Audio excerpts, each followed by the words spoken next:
आज आपण third paper मधला एक महत्वाचा चॅप्टर शिकत आहोत, प्रमाप परिव्यय व विचरण।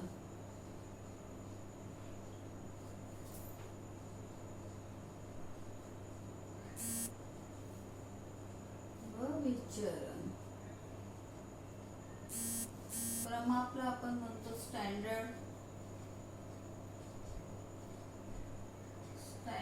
Costing and variance.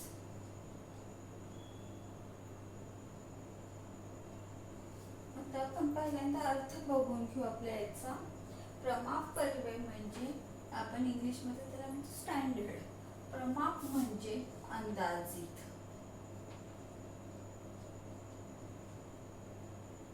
प्रमापला काय म्हणतो आपण? अंदाजित असं म्हणत असतो। ज्यावेळेस वस्तूच्या उत्पादनाला सुरुवात होत असते त्यावेळेस उत्पादन कार्याला सुरुवात करण्यापूर्वी भविष्यामध्ये आपल्याला कुठल्या वस्तूचं उत्पादन करायचं आहे, त्याच्यासाठी आपल्याला सामग्री किती लागणार आहे, श्रम किती लागणार आहे, विक्री खर्च किती येणार आहे, उत्पादन खर्च किती येणार आहे, या सर्व गोष्टींचा अंदाज व्यवसाय किंवा उत्पादक घेत असतो। हा जो अंदाज तो घेत असतो त्याला आपण म्हणतो प्रमाप असं म्हणत असतो। हा अंदाज घेतल्यानंतर व्यावसायिक प्रत्यक्ष उत्पादन कार्याला सुरुवात करत असतो। आता आपला आहे विचरण। प्रमाप परिव्यय आपण बघितलं, अंदाजित खर्च। विचरण म्हणजे काय? त्या विचरणाला आपण म्हणतो फरक किंवा अंतर। आता कशातला फरक किंवा कशातला अंतर? आपण बघितलेलं आहे की कुठल्याही वस्तूचं उत्पादन करण्याआधी व्यवसायी किंवा उत्पादक त्या वस्तूच्या उत्पादनासाठी येणाऱ्या प्रत्येक खर्चाचा अंदाज घेत असतो। हा अंदाज घेतल्यानंतर व्यावसायिक प्रत्यक्ष उत्पादन कार्याला सुरुवात करतो, म्हणजे तो आधी अंदाज घेतो आणि त्यानंतर तो काय करतो? प्रत्यक्ष उत्पादन कार्य करतो। प्रत्यक्ष उत्पादन कार्य करत असताना काय होतं की त्यांनी जे काही अंदाज केलेले असतील हे सर्व अंदाज 100% बरोबरच निघतात असं नाही, तर त्यांनी केलेले अंदाज आणि प्रत्यक्षात आलेला खर्च या दोन गोष्टींमध्ये कुठे ना कुठेतरी काय होतो? फरक पडत जातो। आता हा फरक अनेक कारणांनी पडत असतो, कारण की बाजारपेठेमध्ये असलेली प्रामुख्याने काय, बाजारपेठेमध्ये जी काही परिस्थिती असेल त्या परिस्थितीनुसार उत्पादन खर्चामध्ये काय होतो? फरक पडत जातो। कधी खर्च वाढतो तर कधी खर्च काय होतो? कमी होतो। म्हणजे एक तर खर्च जास्त होतो किंवा कमी होतो। आता या ज्या गोष्टी आहे, खर्च कमी होणं किंवा जास्त होणं, यामुळे त्यांनी अंदाजामध्ये जो नफा काढलेला असतो हा नफा आणि प्रत्यक्ष खर्च केल्यानंतर येणारा नफा, या दोन नफ्यामध्ये कुठेतरी फरक पडत असतो। आता हा फरक कुठल्या कारणाने पडलेला आहे याचा शोध दरवर्षी व्यावसायिक घेत असतो। हा फरक लक्षात घेत असताना उत्पादन कार्यासाठी आवश्यक असणारी गोष्ट म्हणजे सामग्री,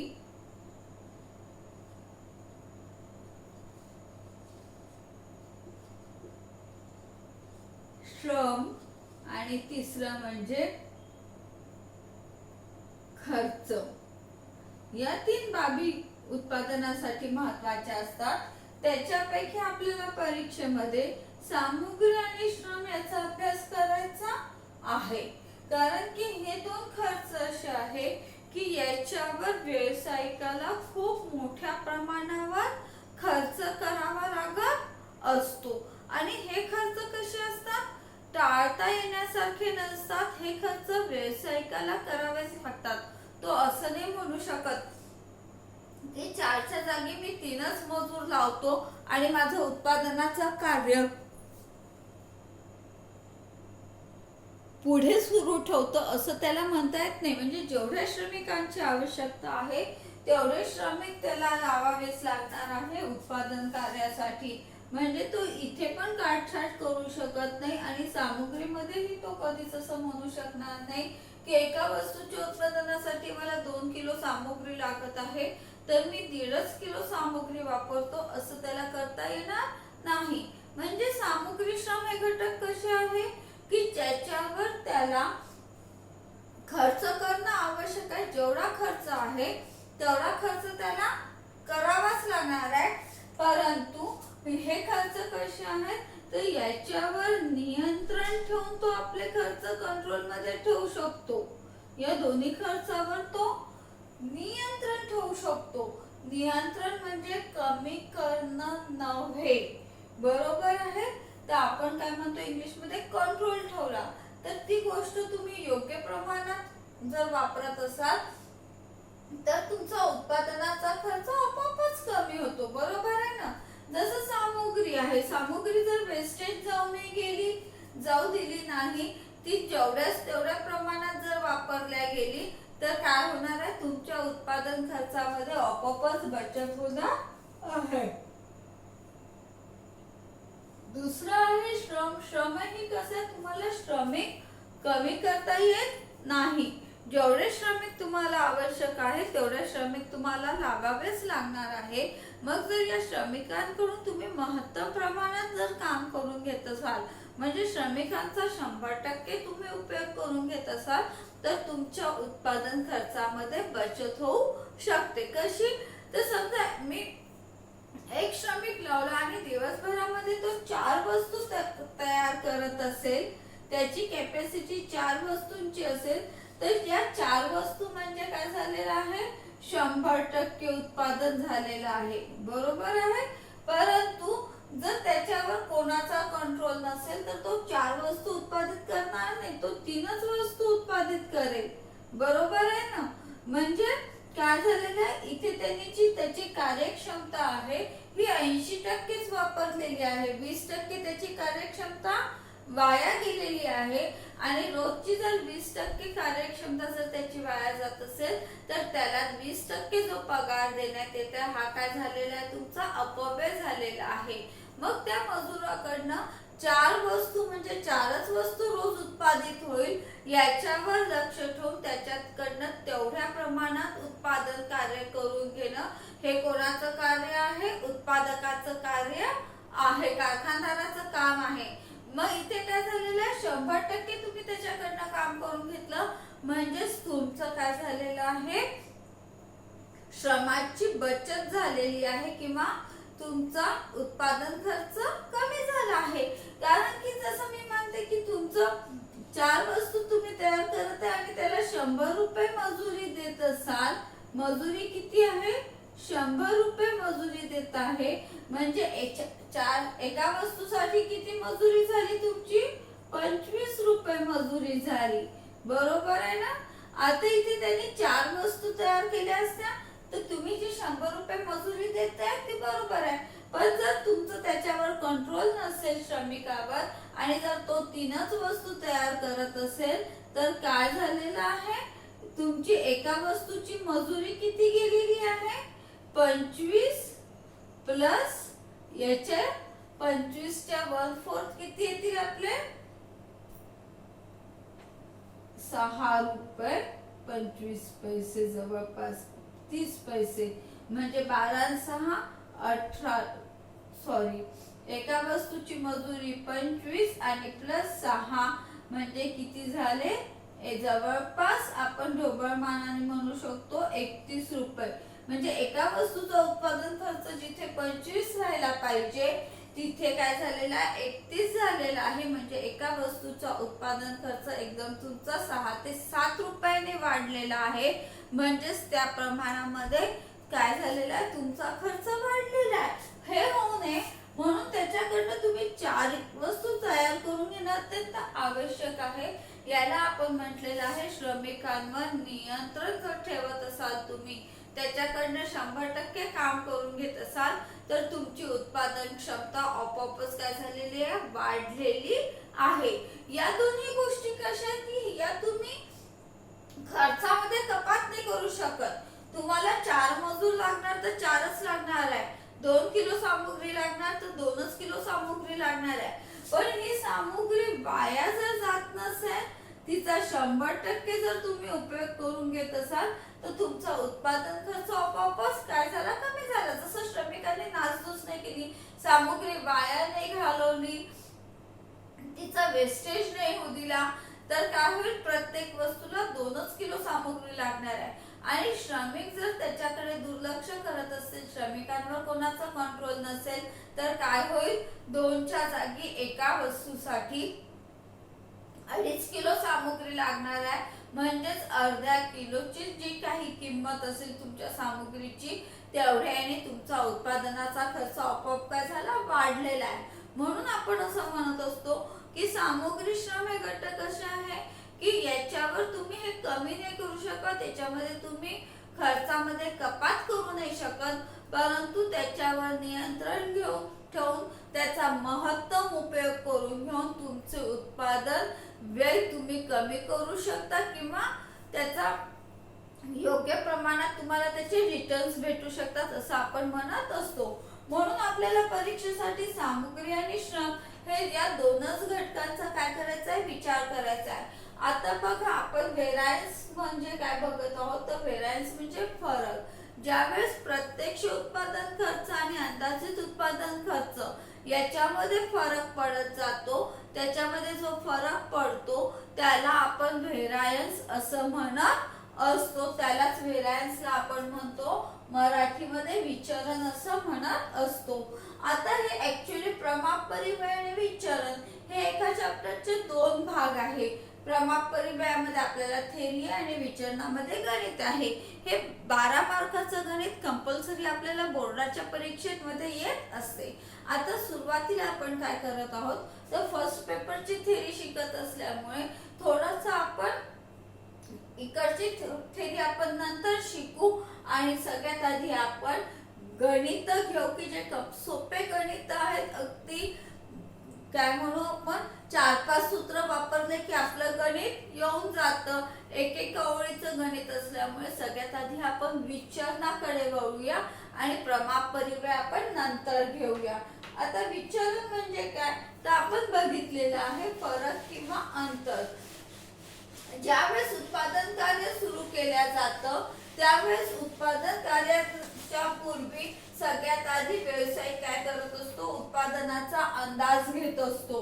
बरोबर आहे ना. हा अंदाज घेत असताना घेतलेला अंदाज, केलेला अंदाज आणि प्रत्यक्ष आलेला खर्च या दोन्हीमध्ये काय होतो, कुठेतरी फरक पडत जातो. प्रत्येक वेळेस फरक पडतो तसं नाही, पण कुठेतरी फरक पडतो. आणि मग हा फरक का पडलेला आहे हे शोधण्यासाठी व्यवसाय काय करत असतो, व्हेरायन्स काढत असतो, विचलन काढत असतो. आता सगळ्यात आधी आपल्याला अभ्यास झाला विचलनाचा पहिला प्रकार आहे सामुग्री विचलन.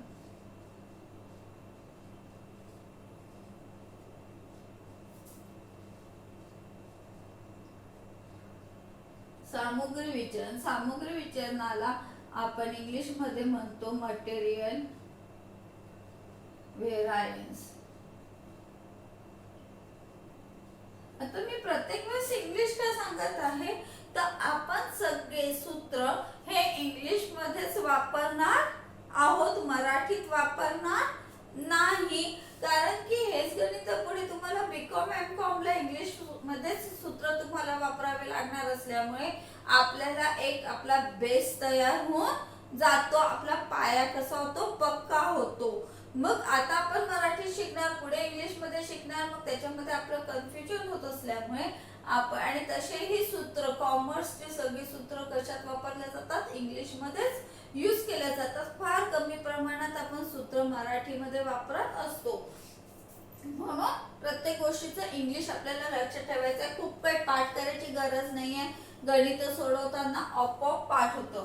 पहिला आहे सामुग्री विचलन. त्याला सामुग्रीला आपण काय म्हणतो, मटेरियल. विचलनाला काय म्हणतो, व्हेरायन्स म्हणतो. याचं पहिलं सूत्र येतं आपलं सामुग्री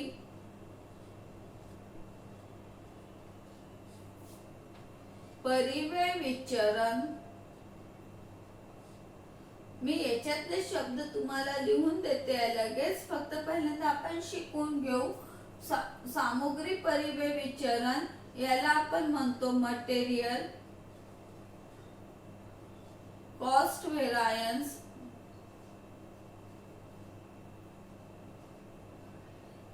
शॉर्टकट मध्ये आपण म्हणतो MCV is equal to in bracket SP into SQ minus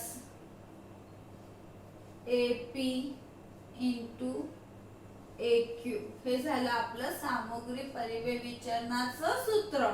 दुसरं सूत्र आहे आपलं सामग्री किंमत विचरण. मी सगळ्या गोष्टींचे अर्थ तुम्हाला सांगते, फक्त सूत्र एका जागी असले की लक्षात राहतं, म्हणून मी आधी सूत्र लिहून देते. सामग्री किंमत विचरण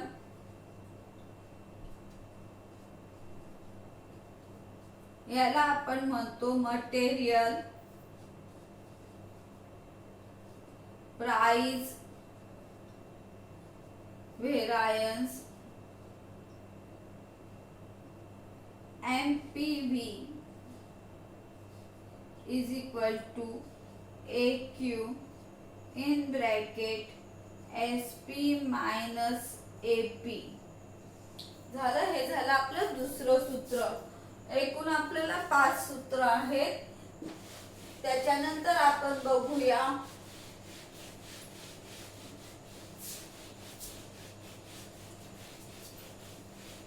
सामग्री उपयोग विचरण.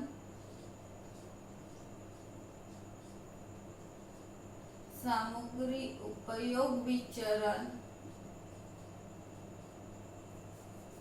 Material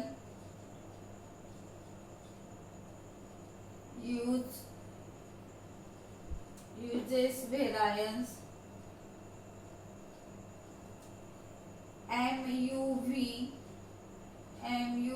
is equal to SP in bracket SQ minus AQ. हे झालं आपलं तिसरं सूत्र. त्यानंतर चौथं सूत्र आहे आपलं सामग्री मिश्र विचरण. सामग्री मिश्र विचरण मटेरियल मिक्स व्हेरायन्स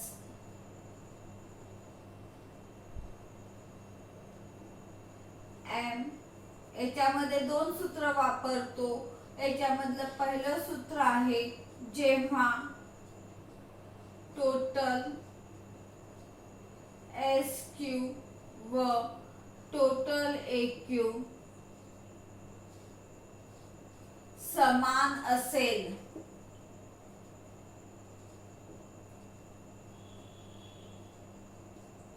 तेव्हा सूत्र वापरतो आपण MMV is equal to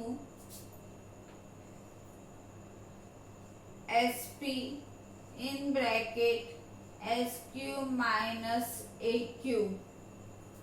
आलं लक्षात. त्याच्यानंतरचं सूत्र आहे आपलं याच्याच मधलं दुसरं सूत्र आहे जेव्हा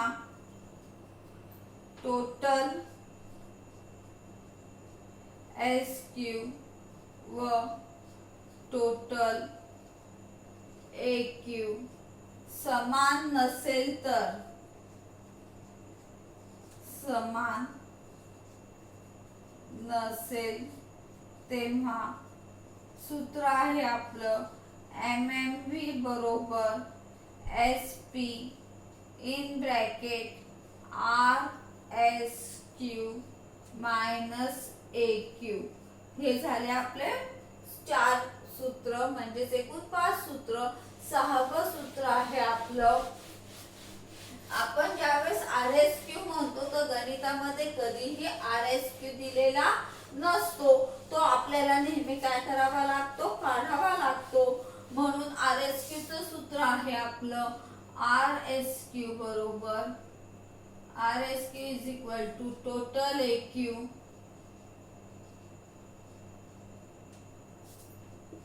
upon S Q upon total S Q. हे झाले आपले सूत्र. आणि सगळ्यात महत्वाचं सूत्र म्हणजे ता MCV is equal to MPV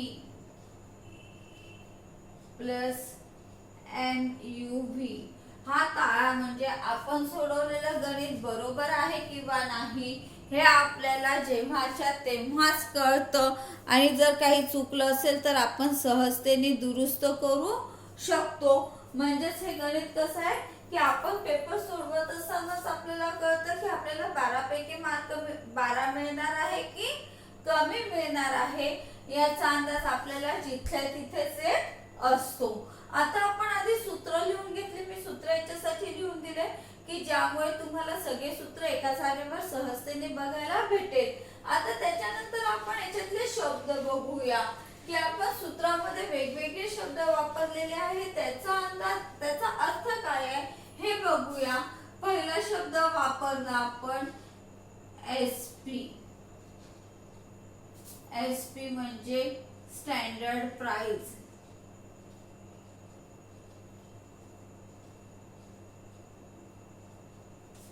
अंदाजित किंमत. यालाच आपण काय म्हणतो अंदाजित किंमत.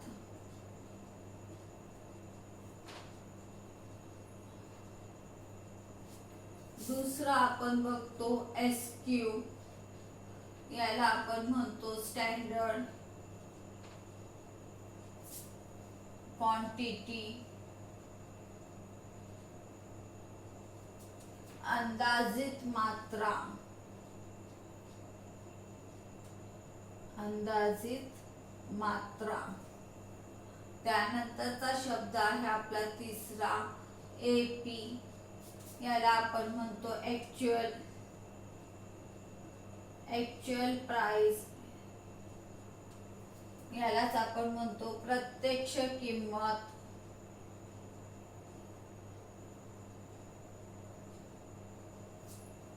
नंतरचा आहे चौथा AQ ऍक्च्युअल क्वांटिटी.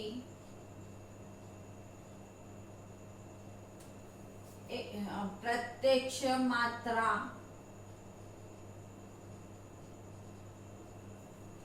त्यानंतरचा शब्द आहे आपला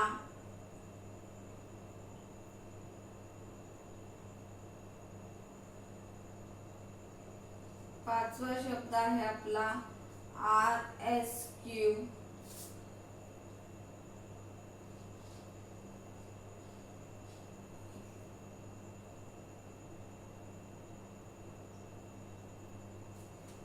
RSQ ला आपण काय म्हणतो एक सेकंड. Revise quantity.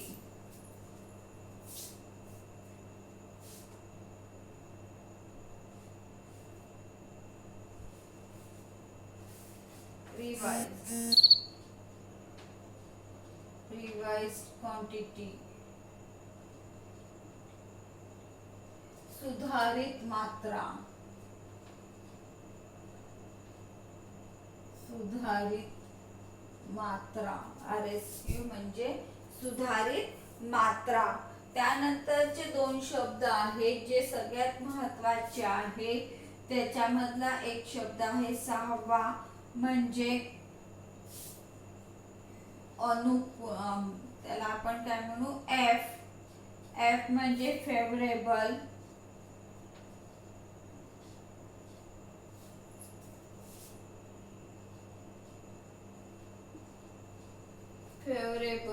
याला आपण म्हणतो अनुकूल F. फेवरेबल ला आपण काय म्हणतो अनुकूल F. आणि सातवा आहे ऍडवर्स.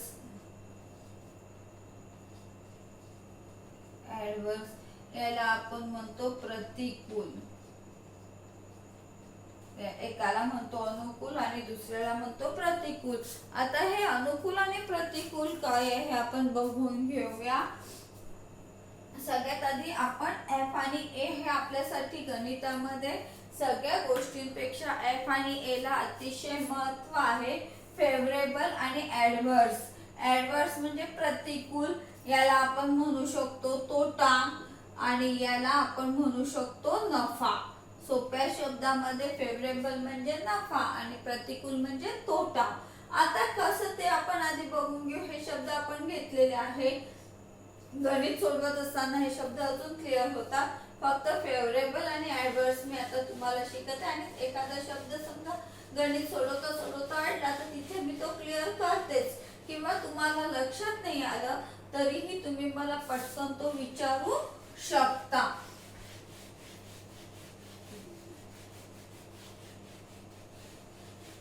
आपण बघितलेलं आहे एफ म्हणजे अनुकूल, त्याला आपण म्हटलंय नफा. व्ही म्हणजे प्रतिकूल, तोटा. आता हे नफा किंवा तोटा काय आहे बघा. मी असा अंदाज केला की एक वस्तू तयार करायला, एक वस्तूसाठी मला 10 किलो सामग्री लागणार आहे आणि त्याची किंमत किती राहणार आहे? 3 रुपये किंमत राहणार आहे. बरोबर आहे. प्रत्यक्ष मी उत्पादनाला सुरुवात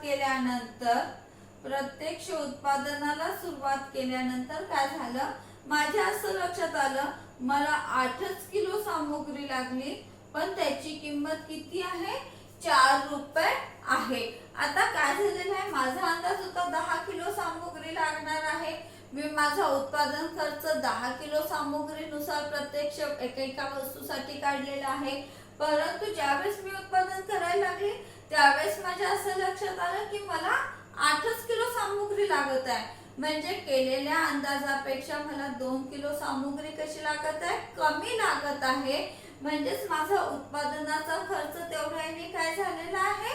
कमी झाला आहे. उत्पादनाचा खर्च कमी झाल्यामुळे 10 - 8 2 काही माझा फायदा होईल. म्हणजेच हे काही एफ येईल. बरोबर आहे. तस काय झालेलं आहे, माझा अंदाज होता 3 रुपये किमतीने मला सामग्री मिळणार आहे, परंतु प्रत्यक्ष मला 4 रुपयांनी सामग्री मिळालेली आहे. म्हणजे मी जो अंदाज केला होता त्या अंदाजापेक्षा मला 1 रुपया जास्त खर्च करावा लागणार आहे.